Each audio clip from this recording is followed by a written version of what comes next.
Salut à tous. Pendant que des millions de Français comptent chaque euro, attendaient mois pour un rendez-vous médical et regardent les services publics se dégrader, Emmanuel et Brigitte Macron, eux, s'affichent tout sourire au concert de BTS.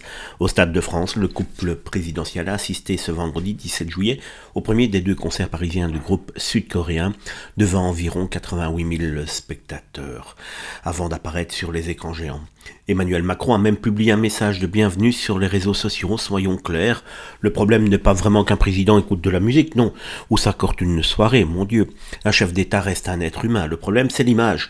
Toujours l'image. Une France inquiète, fatiguée, divisée, au-dessus un couple présidentiel qui semble vivre, lui, dans sa bulle, protégé des difficultés quotidiennes. Et puis, il y a une autre question qui est beaucoup plus dérangeante. Où est le même enthousiasme pour les artistes français? Combien de chanteurs, de groupes, de jeunes talents, de chez nous rêveraient d'un tel coup de projecteur présidentiel? Quand une immense machine étrangère arrive, l'Élysée déroule symboliquement le tapis rouge, mais pour défendre durablement notre musique, nos salles, nos festivals et nos artistes qui peinent à vivre de leur métier, on entend beaucoup moins de bruit.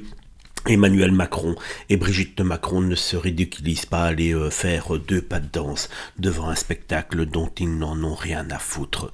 BTS n'est pas responsable de cette polémique et ses fans ont le droit d'aimer ce groupe. Mais Emmanuel Macron n'est pas un spectateur ordinaire. Chaque apparition est politique, chaque image envoie un message et celui-ci est désastreux. Pendant que le pays serre la ceinture, le sommet de l'État fait la fête.